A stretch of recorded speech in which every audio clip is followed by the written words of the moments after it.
My name is Daugulis. I am assistant professor from Riga Stradiņš University.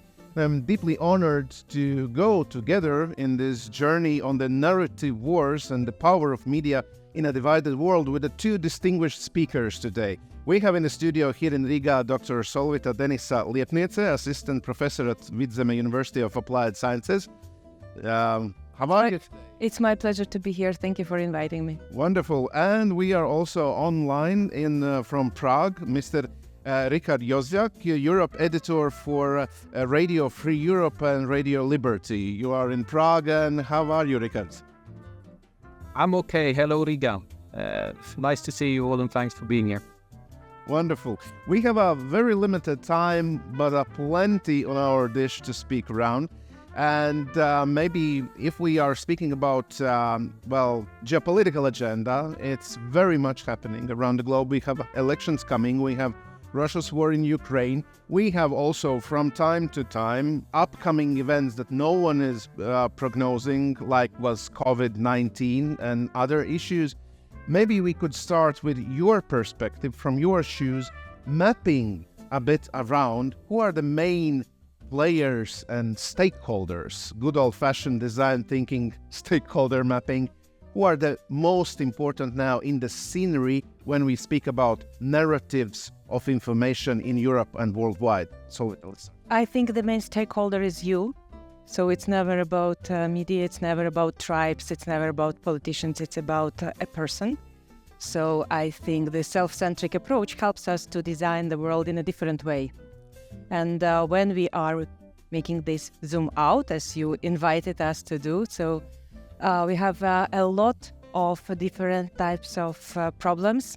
And I used to work for the United Nations. I work for the Department of Global Communications. Believe me, it was a very, very intense journey, as you mentioned, with many, many stakeholders.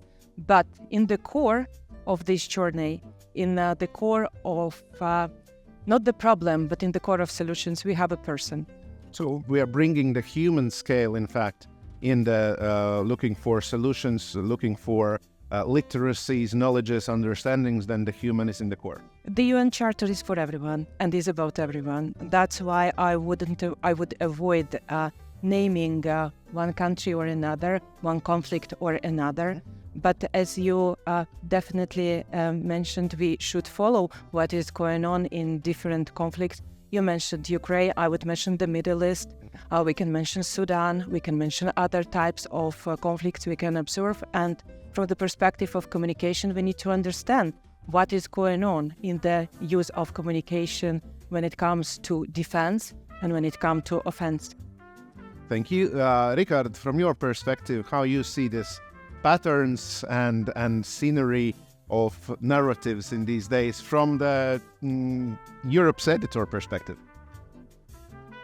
Well, I mean, I see as, of course, it's about you. It's clear that the consumer, the media consumer, has never had so much choice of various things, I think anyway, you know, and especially with social media, but also traditional media in a sense. But I do want to name some countries, or actually sort of rather two blocks that I see, even though they are not exactly settled yet. I think there is a sort of, we're moving into a new era right now where countries are still picking sides and the countries will move. I mean, it's never a block which is completely frozen like the Cold War, but it's clear to me that, of course, Russia is a big player on this. They are helped by many others, be it China, be it Iran, be it also other countries. And I think that right now, we talked about, of course, Ukraine, that's a battleground. Middle East, it's a battleground. Israel, Gaza. But I also put out two other countries that are maybe smaller, but should also get the attention right now, Moldova and Georgia. There you definitely see these narratives about what I would call the Tolstoy narrative, war and peace. I think that's very interesting, the way the word peace are being used in various ways these days. That, for me, is the most interesting ones, because we always hear these sort of peace argument, but what does it really mean? So in terms of narratives, I think that's the most interesting one. And then as a subsection is the real hot button issue, I think, of migration. which is something, as a Europe editor right now, and we're talking about Europe, EU, it's something that is really becoming something that people care about, that politicians care about, that media care about, and that is easy to, as a topic, to use and abuse for various reasons. If we are speaking about shaping narratives, and we have an ambitious title of our podcast, The Power of Media, in a present day, what is the role of media in shaping narrative? It could be very different. So I think we cannot come up with just one response. And it depends on the tribe the media is fitting it. So depends on the landscape. Depends on the landscape, depends on the moment, depends on how you perceive the media, depends on when you are meeting this or another media. So it's very comprehensive. But from theory, from perspective academia, it means that in fact we are in a post-modernism, that all concepts are going out to the window. So just to reframe a little bit, where is the media? The media is in trouble, right? So the media is in trouble since we are expecting a lot from media, and the media, this traditional type of media, is going through very dramatic transformation. And this transformation is related to new technologies. This information is related to new actors and also to decay of democracy. And I think this is the main problem. We somehow take democracy for granted, and this is a big mistake. Thank you. Rikard, from your perspective, is there huge transformation happening with you, with your radio? It's been happening all the time. It's sort of something that sort of came with the advent of the internet, I would say, and how to use it. But what Solvita said is very important about tribes. I think this is the main issue. But of course, I would call it bubbles myself, but tribes, whatever, I think it's pretty much the same thing. The problem is the following, that we now, thanks to social media and internet, we no longer talk to each other. We talk beyond each other, and we don't reach a mass consumption. There's very few that manage to reach, we're basically talking to the converted, depending on who you're talking to, right? So the problem is right now that before, with newspapers, with TV, when you only had a few channels, there was a mass consumption. Everyone was basically looking at the same programs, looking at the same shows, reading the same news, etc. Now, with the plethora of things, we live in the same societies, but we completely isolate ourselves from each other. This is the problem. So, I mean, is there a problem in media? Yes and no. On the one hand, we reach our audiences. That's not a problem. But can we increase them? That's the issue, right? That's the sort of thing. So you have your dedicated followers. You have your dedicated people who really trust you. That's good. That's very good. But in a sense, what is the problem with so-called mainstream media, or legacy media, whatever you want to call it? People like us, essentially, is that we are still bound by a code, right? Of trying to make things as good as possible, checking sources, looking through documents, etc., etc., etc. This is a painstaking thing to check, to debunk a story, for example. That can take months, right? And by that time, the train has left a long time ago. We are fighting for seconds here in the internet, so, and everything else. And for us to do a great story that we work on 6 months, great, and a few people will read it and they will find it interesting. But will it penetrate, and then will it catch that media train? That's very difficult, So the combination of trying to provide some sort of quality with also speed, that combination is something that very few people have managed to crack. And that is the problem right now with what you would say legacy media.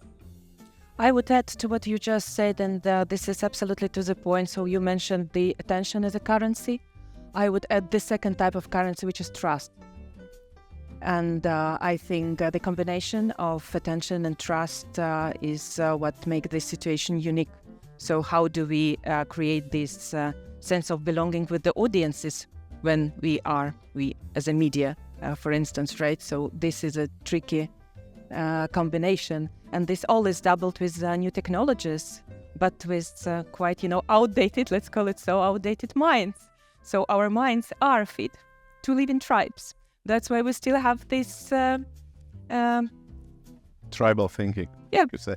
The question here is, and I'm going to bring into the game, you mentioned trust, credibility, ethics, of course, because in business area, if you have a low level of ethics, then you can penetrate any bubble with a very targeted messages, which largely goes hand in hand with that nice part of manipulation from time to time, not always, of course. But is there ethical way how media can move toward targeting audiences or opening up a different language, different communication, on different understandings with particular bubbles and tribes or whatever we call them? Let's start with Rikard this time. I think I don't think anyone has cracked that one yet, to be honest with you, because we're already. The problem now as well is that before, at least in my opinion, there used to be a clear divide between what is news and what is view, right? That has gone completely like this now. You see me, Saito, but basically there's been a mishmash now between what is news and what is views, and you have to be extremely media literate, which is another problem we need to discuss, in order to understand what is views and what is news. And into that thing now has come with, I would say, it's always been there, but now I think it's been accentuated with things like TikTok, infotainment. Basically, something needs also to be entertaining and then give a little bit of info and do it quickly. Here there are influencers. They are the best at that. Now the question is, are influencers media people? Are they the new journalists, or are they something else? I would say no, they're not. But I think with many younger people, they might say, actually, they are. And here comes then the question, what is a journalist? And that's something we can discuss for hours, but that sort of thing, that definition has also changed. So it might be that we journalists, the old school, that I guess I'm part of now, we need to change the view, the perception of what we are ourselves, and then go back to your questions. Will we then be able to get that sort of credibility, or will we lose that, but we will gain an audience? That is the question. Thank you. 2 points regarding your question. I think it comes with transparency. So we should be very transparent when it comes to guidelines, when it comes to finances, if the media upon on different types of finances. But I want to use what you just said about news avoidance, news fatigue. This definitely is a new kind of epidemic we are facing, and I'm not one to blame people for getting tired of this instantly hot agenda. So we mentioned these conflicts. We went through Latin America, went through Africa, and we can figure out different types of danger. And that's why what you just said about infotainment, yes. So if we are going through the news avoidance, but we see that people are still using gadget, so it means that they are doing something else. So they try to distract themselves from helplessness provoked by these new media cycles, very intense, very sometimes depressive for people. So this is the combination we have regarding also ethics. So what to do? I think media are in a very difficult situations when it comes to also news fatigue and battling for engagements. But there are interesting ways and interesting solutions, for example, to inspire. So that media is not only fact-checking, media is also inspiring. Media is making these new tribes. Media is in the center of your identity when it comes to representation of different clusters of societies. If we are jumping to this, I believe, very important notion Rikard mentioned, the media literacy. And, in all politics all around the globe is a kind of silver bullet since the first elections of Donald Trump. We should raise critical thinking, then everything will be fine. Everything goes to critical thinking. And then we see that it's not so easy, it's complicated. How we can raise media literacy levels from your perspective, not just a slogan or buzzword, but in, small step approach or new types of media literacy inventions what would be your recommendation if we assume that maybe the Latvia's Minister of Education is listening to this podcast or something like that, how we can push forward the media literacy? I think in Latvia we are very advanced working with media literacy since we moved from media literacy to cognitive resilience. And when it comes to cognitive resilience, it is much deeper. And I stand for this in-depth approach. And within this approach, we are vocally facing cognitive warfare. And cognitive warfare is related to security. And so if we think that it is ongoing, and here living in neighborhood of Russia, we can see it for decades. It's nothing new for us. So we do not counting starting from 2016, right? So we need to find a proper solution. And I think that Latvia is mastering the proper solution with a comprehensive defense approach. And within the comprehensive defense approach, we have this decentralization also of media literacy. And we see a lot of interesting projects where media is not in the focus, but when we are addressing the potential threats coming from different types of media. But the core is not in media itself. So it's from the media-centric approach, we are moving to human-centric approach. And it is, from my perspective, the only solution how we can deal with securitization of this very important element. Communication. You, Rikard? In a sense, it comes down to, I may simplify now, I may be a bit sort of controversial. It comes down to critical thinking, right? It's like that. And critical thinking is something that you reach in two ways. You reach it either via education or you reach it in life in general when you're doing whatever you're doing, right? But like you can be taught critical thinking in school. And I think there is a problem here that we are no longer teaching so much classical philosophies. I know that this is something that like, why do we need to teach philosophy? It's sort of boring, etc. And I miss that very much in school in general, because philosophy is underpinning all other subjects in a certain sense. So if I was education minister, I would really go into looking at teaching philosophy and teaching it early. And that is the sort of thing that then other things will come from it, because philosophy is the basis of all sorts of education. And it also is the basis of critical thinking, which is something that's extremely useful whether you go into business or academia or whatever else. So I would look at it from a schooling perspective, from a perspective of education. I know that this is something like, it's not something we can solve right now, here and now. This is a long-term thing. But this sort of teaching in school is completely lacking right now, and was at least also when I grew up. There's an emphasis on mathematics, an emphasis on learning English. That's all very fine, very good. But the theory of knowledge, which is philosophy, is not is being moved away or being taught already at high school, whereas it's actually something that you can grasp much earlier when you are already starting at first, second, third grade.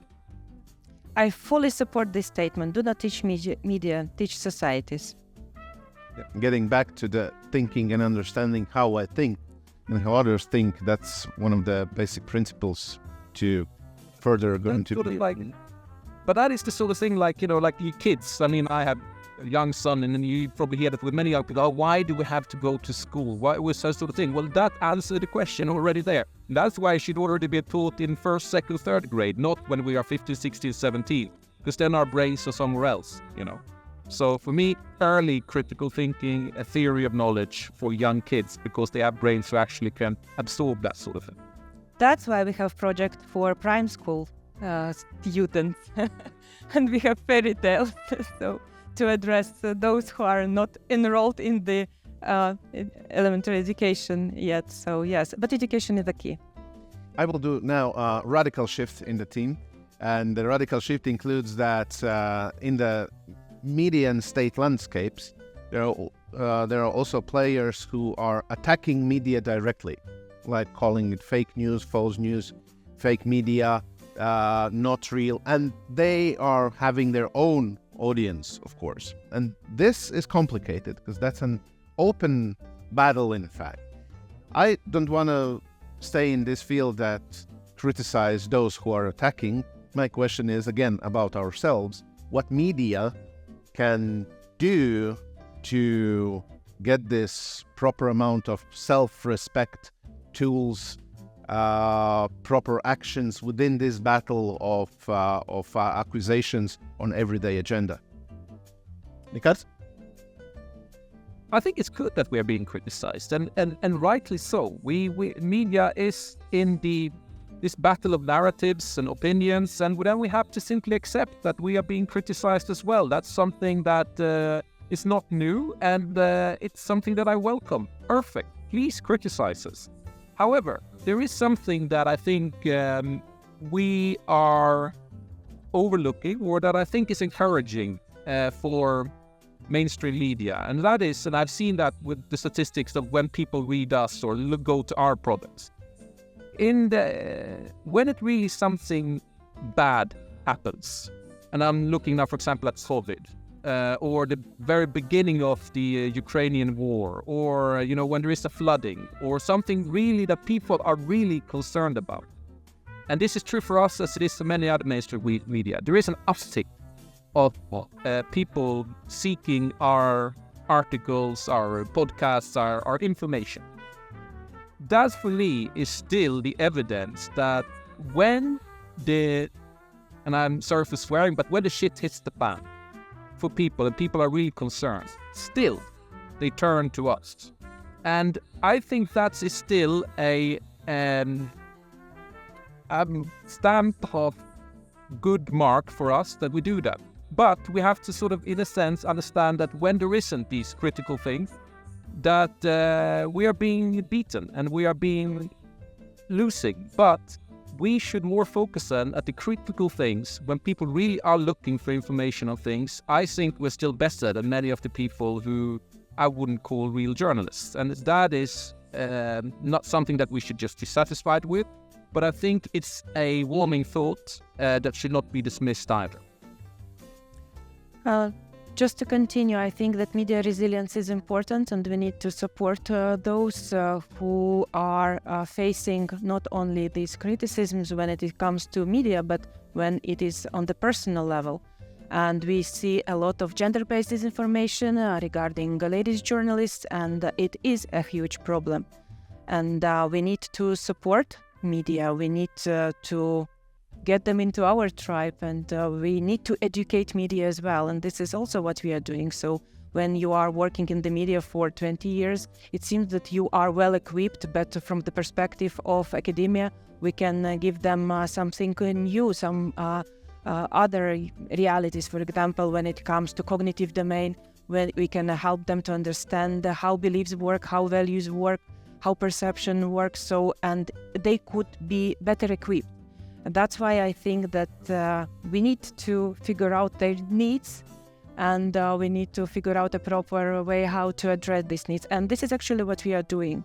But yes, the institutions who are created to support the media, they are working hard to figure out these needs and to understand how to support them. And but not the critics. So critics, I truly believe. So it's a part of, right? So it's a watchdog. So if you pretend you are a watchdog, so be ready for other watchdogs around. Yes, of course. No, this is what I want to add. So criticism is all fine, but when it goes into harassment, as you mentioned, of course, I mean, then there is the rule of law, and you should apply that. You're not allowed to harass people, and especially women. And then then you throw the book at the people who do that. This is clear. I mean, like there is a border. Like criticism, yes. Harassments, violence, threats, absolutely not. And that's clear. We have laws for that, and then laws should be followed. And I'm perfectly, in favor of people who do these sort of things should face the consequence. That's not about freedom of speech. That's actually a criminal offense. So that there is a clear difference, and we should police that difference. Absolutely. Which leads us to the idea that we need also the literacy of law, also for the same people who are working in the media, because a lot of my ex-colleagues in media are suffering for harassment. From time to time, they have no knowledge that they can act against it through the means of law, which are available in every country. Now, the important question always is about money. And I like the slogan that we are living now at a particular moment in dopamine capitalism, that money follows dopamine. And in these areas where finances are following the views and likes, not the news, how media should build their finance, policy and politics behind that, and which ideas to support. Fundraising is an issue, but it depends on the media system you have in a country. So we have very different systems around. And in the case of Latvia, we have also public service media when we are supporting this media. When it comes to finances, yes, it seems that increase from platforms is decreasing, right? So people are getting less, media are getting less and less money. That's why I see that, at least in Latvia, media are getting very creative, and they try to figure out a proper way how to, with civic activism, how with different types of grants, to keep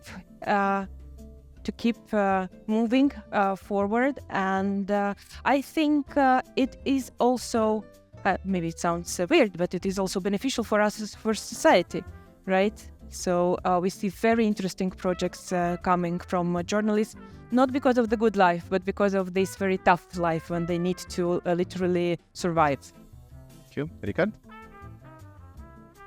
Yeah, no, I agree that sometimes, tough times makes you more creative, and that sometimes helps. Of course, we are 100% funded by the US, so we are totally open by that, by the US Congress, and that will continue to be our only funding. And it's tough sometimes because, even there, as in any other democracy, that talks about how much money the state should give media, right? So that's clear.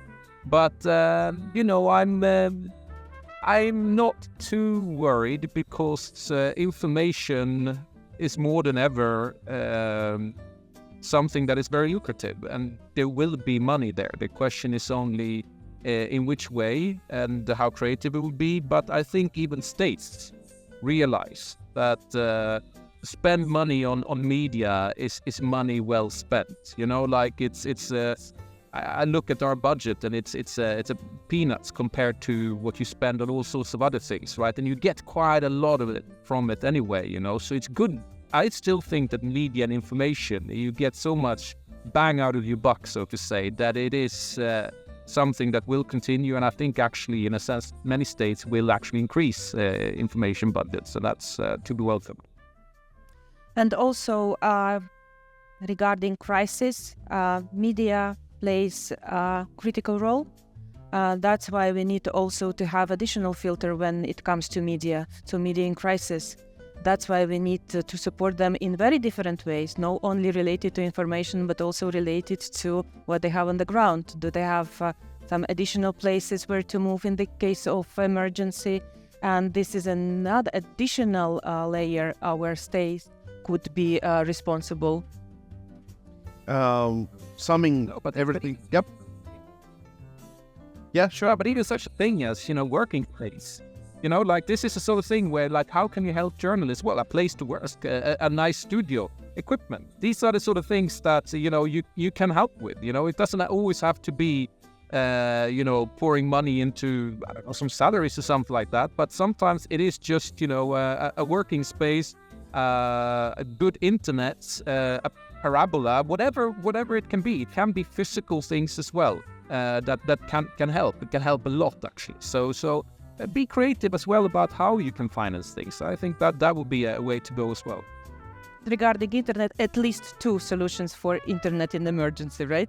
So when it comes to different approaches. This is the sort of thing.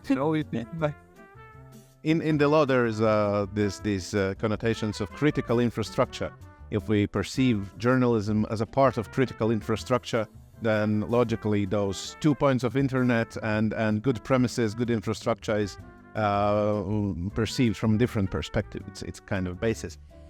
Let me sum up and finish with one task for you. In fact, could you share, because you represent, Rikard, your own tribe, you represent your own tribe, Solvita. Could you share your own media or information hygiene of single day how you operate with information in your particular life in a single day. Let's take this day, for instance. Nice, sunny autumn day. Who's ready to start? Rikard? Yes? I do the same. I'm very old-fashioned in a sense that I'm some Swedish, right? And in Sweden, sorry about my nationality, but anyway, what I always did when I was a young kid, and it's something that many Swedes do still today, they watch what is called teletext, which essentially, like, I don't know how spread that was in Latvia or elsewhere, but basically it was this sort of thing where you could read news on the TV. Basically, it was this button, but it was popular in the 80s and stuff like that. In Sweden, it was huge.